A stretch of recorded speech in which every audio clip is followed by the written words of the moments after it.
Hello and welcome back. I'm reading Chapter 15, Backup today. Connor had only been gone for 18 hours, but his friends and characters at the St. Andrew's Children's Hospital had grown twice as restless since he left. It was almost 10 o'clock at night, and all the pirates, superheroes, cyborgs, mummies, literary characters, and fairy tale characters were wide awake. Every passing hour spent in the commissary felt like it was longer than the one before. They were itching for something productive to do and running out of ways to entertain themselves. After their I Love Lucy marathon was finished, the pirates of Starboardia discovered a steamy soap opera on Telemundo. Auburn Sally, Admiral Jacobson, and the entire Dalai Lama crew couldn't look away from the Latin American actors' passionate performances. They felt their faces blush at every turn of the scandalous story. "Does anyone know what they're saying?" Winky Wendy asked. "I don't understand a word, but I feel everything," Somersault Sydney said. Across the commissary, the characters from the Adventures of Blimp Boy passed the time by teaching the characters from the Sherwood Forest how to gamble. It didn't matter how many times Beau Rogers and his great-aunt MG repeated the rules, the merry men had a hard time soaking up the concept of poker. "Aha! The odds are in my favor again," Robin Hood boasted. "I have 3 kings and 2 aces. Good luck beating that." The archaeologists folded their cards before they even had a chance to look at them. "Robin, for the 10th time, you're not supposed to reveal your cards until the end," Beau said. "The whole point is to make us think you have a good hand. You don't just come out and say it." The Prince of Thieves let out a haughty laugh. "But I have fooled you," he said, and revealed his cards. "Behold, a pair of 2s. Not only have I deceived you, but I've done it in record time. I dare say the student has become the teacher. Now slide over my earnings." The superheroes from the Ziblings were in the middle of a heated round of charades with the space explorers from Galaxy Queen. Blaze, Whitney, and more for one team, while the Cyborg Queen, Commander Neuters, and Professor Wallet were another. "It's an elephant," Blaze called out. "That's right," Morph said, and quickly moved on. "It's a satellite dish," Whitney guessed. "Yes," Morph said, and went to the next paper. "It's a toy box," Blaze said. "That's it," Morph said. "Boy, we're really good at this." "Of course you're doing well," the Cyborg Queen complained. "You're literally transforming into whatever the paper says. I don't see how this is a fair game." Meanwhile, Trobella got roped into playing a game of hide-and-seek with the Lost Boys from Neverland. The Troll Queen counted to 100 while the boys hid, but when she was counting down instead of searching for them, Trobella had a seat and flipped through a magazine. "Aren't you going to find them?" the Tin Woodman asked her. "I was, but then I had an epiphany," Trobella said. "If I want boys to stop playing games with me, I've got to stop playing games with boys." "Even hide-and-seek?" the Tin Woodman asked. "Especially hide-and-seek," Trobella said in total seriousness. "Who are we on the playground is who we are in life, and I am done being a seeker. If someone wants to be my traveling king, he's going to have to find me." Charlotte stood by the window and watched the characters getting fresh air outside. Peter Pan and Bolt competed in several rounds of questionable activities they called Who Can Fly Closest to the Moon Without Passing Out. Lester, the Rosary Chicken, and Bluebo were picking at bugs on the lawn surrounding the hospital. Bones, the mummified dog from the Pyramid of Anesthesia, buried the parts of his body that fell off. Unbeknownst to him, Claudius was digging them back up and burying them in other spots. The Blissworm inched up a tree, hung upside down from a branch, and blew Charlotte a kiss goodbye. And then its soft body slowly hardened into a cocoon, which was very surprising since Connor had never mentioned anything about it having a metamorphosis.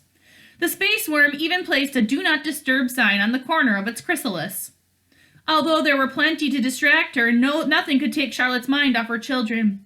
Every additional hour she didn't hear from Connor was more torturous than the previous one. The delayed communication made her fear that something was wrong, very wrong. The commissary doors swung open and Bob entered with a mummy who had slipped out without Charlotte noticing. "Look who I found in the emergency room," Bob said.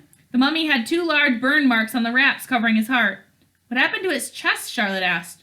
"Apparently, 2 paramedics found him roaming the parking lot," Bob said. "They checked his pulse and took him to emergency right away. The nurses were trying to revive him when I got there. I had to make him sign a DNR to get them to stop." "He must have walked right past me," Charlotte said. "I've been trying to keep everyone stimulated while we wait to hear from Connor, but there's only so much they can do. You know things are dull when the dead start wandering off." "Don't be so hard on yourself. You've got a lot on your mind," Bob said. "Speaking of which, any word from Connor?" "Nothing," she said with a heavy sigh. "I've tried calling a dozen times, but no one is answering. I know I worry about them constantly, but I can't fight a feeling that something terrible has happened. For the first time in a long time, that as long as I can remember, I feel like they both need me. Bob and Charlotte were distracted when the pirates from Starboardia started moaning at the television.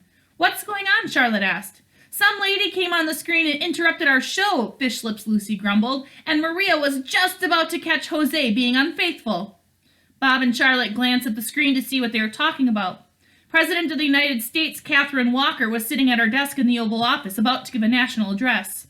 That lady is the president, Bob said. She only comes on TV when something important is happening. But it's past midnight on the East Coast, Charlotte said. What could be so important? Beats me, Bob said. Turn it up, guys. The pirates turned up the volume and everyone in the commissary gathered around the television. The characters outside could tell something was going on and came in to see what the big deal was. The blissworm even peeked out from its cocoon. My fellow Americans, President Walker said to the camera. By now I'm sure you've heard about the situation unfolding in New York City. There are many outlandish reports circulating in the news and social media, so allow me to present the facts and calm the frenzy. Early yesterday morning, a massive gas leak was discovered in the main branch of the New York Public Library. Local authorities were called to the scene and quickly ordered an evacuation of the surrounding area. After carefully assessing the damage throughout the day, the evacuation has now been extended to the entire island of Manhattan. I understand this poses an inconvenience of immeasurable proportions, but nothing, I repeat, nothing, is more important than the safety of the American people. We assure you that the situation is being taken care of by highly trained professionals, and there is no need to panic. Charlotte instantly began to panic. She wouldn't be reassuring the country if there was nothing to worry about, Charlotte said. Now I know I wasn't just being paranoid. Something's definitely happened. The twins are in danger. Just then, Charlotte's cell phone started buzzing in her pocket. She retrieved the phone and saw an incoming call from an unfamiliar number. Charlotte immediately answered the phone, praying that she'd hear the voices of her children on the other end. Connor, is that you? Mrs. Gordon? Oh, thank goodness, I finally got you. I've been trying to get a signal for hours, but there's a lot of people using their cell phones around here. At first, Charlotte didn't recognize the young voice, but she could tell the caller was standing in a crowded area. Who is this? She asked. It's Mindy. Mindy McCloskey, Mindy said. And Cindy Southerburgers, Cindy added. And Lindy Lenkins, Lindy announced. Wendy performed a quick snap-clap combo to announce her presence. Wendy Takahashi is with us too, Mindy said. You're on speaker with the book huggers of Willowcrest High School. Charlotte was automatically annoyed. Girls, I don't have the time to talk about whether or not Alex and Connor are interning at Area 51. You don't have to, Mindy said. We just saw Connor and he told us all about your family secret. Our mission is complete. We're totally in the loop now. And boy, did you guys have enough drama to fill a week of talk shows, or what? Wait a second, did you just say you just saw Connor? Yes, Mindy said. We were just at the library with him and his friends. And by the way, don't believe a single word anyone says about a gas leak. That's totally not what's going on. The news overwhelmed Charlotte and she sat down. The pirates turned off the television so they could eavesdrop on her conversation. Where is Connor now? Is he or Alex with you? No, but he and his friends went to find Alex, but we're not sure where they went, Mindy explained. Come to think of it, I'm not sure where we are either. After we crawled out of the abandoned subway tunnel, we got shoved into a bus by police officers and they drove us off the island. I think we're in Brooklyn, Lindy said. No, this is definitely Queens, Cindy said. Wendy pointed to a sign that clearly stated they were in Hoboken, but no one paid attention to them. It's impossible to tell, Mindy said. Anyway, this weird bridgey thing appeared in the library that leads directly to the fairy tale world. I guess a bunch of witches came out of it earlier, and something way worse is coming soon. It's like a bad episode of Doctor Who over here. Connor asked us to call you and say they needed backup. He said you'd know what to do. Like a firefighter at the sound of alarm, Charlotte hopped to her feet and began gathering her purse, Connor's binder of short stories, the fairy tale treasury, and the flask of the portal potion. We'll leave right away, she said. Thank you for calling, Mindy. You're welcome, Mindy said. Oh, and Mrs. Gordon, one last thing. My fellow book huggers and I will absolutely accept your apology for lying to us over the years whenever you feel it's appropriate. Charlotte hung up the phone before Mindy could finish her sentence.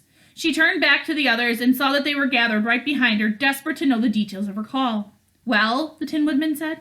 Connor needs us, Charlotte announced. I'm not sure how, but the witches have crossed into the other world and the literary army isn't far behind. We've got to get to New York and stop them before they destroy the city. The commissary erupted in celebration, not at the news of an approaching army, but because they were finally leaving the hospital.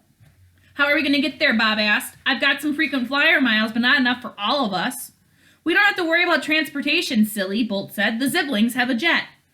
Aunt MG and I have a blimp, Bull Rogers said. The cyborgs have an intergalactic spacecraft, Commander Neuter said. And we have the Dalai Lama, the fastest pirate ship in the Caribbean Sea, Auburn Sally proclaimed. The characters scratched their heads at the odd idea of taking a pirate ship across the country. Sally, New York City is 3,000 miles away, Charlotte explained. You can't get there by boat. Oh, yes, you can, Peter Pan declared. We'll make the ship fly with fairy dust. I have just enough left to make it soar. And once we sail the skies to New York City, we'll rescue Tinkerbell from that miserable Captain Hook. We'll defeat the Wicked Witch of the West and free the Winkies and the Flying Monkeys from her magic spell, Bluebeau said. We'll dethrone the Queen of Hearts and perhaps earn a heart of our own, the Tin Woodman said. We'll burn the ugly witches at the stake, but keep the attractive ones, Robin Hood said. We'll save Butterboy from the clutches of the Brie monster, Trobella said. Sorry, I meant from the bad guys. Charlotte appreciated the character's spirit, but she knew they were wasting time. All right, enough declaration, she said. Let's go save the world. But before we go, someone needs to grab the Blissworm. Morina was standing in the dwarf forest, a few yards away from the bridge between worlds. Earlier, she had sent a crow to the Northern Kingdom with a message informing the literary emperors that the first phase of their plan was complete. She instructed them to meet her in the woods with their armies at sunrise, and their invasion to the otherworld would begin. Strangely, the witch had not received a response confirming they had gotten the message. Morina grew more impatient the longer she waited to hear back. Finally, a few hours after sending word, she got a reply, but it wasn't the response she was expecting. The ground began to rumble and the trees started to sway as something enormous moved through the forest. Soon the sound of marching feet echoed through the woods, moving closer and closer to the witch. Soon the Wicked Witch of the West, the Queen of Hearts, and Captain Hook appeared in the distance with their entire army following behind. Thousands of Winkies and card soldiers stood in two very neat rows behind their emperors. The Jolly Roger and its rambunctious crew drifted in the air above them like a giant balloon. And the sky surrounding the floating pirate ship was filled with swarms of flying monkeys. The emperors led their armies through the woods until they stood face to face with the witch. Hello, emperors, Morina said. What a surprise to see you arrive so soon. I wasn't expecting you until sunrise. I hope you received the message with my instructions. The Wicked Witch, the Queen of Hearts, and Captain Hook exchanged a sly smile. Your message was received, but we thought it would be best to respond in person, the Wicked Witch said. Oh, Morina asked, is something wrong?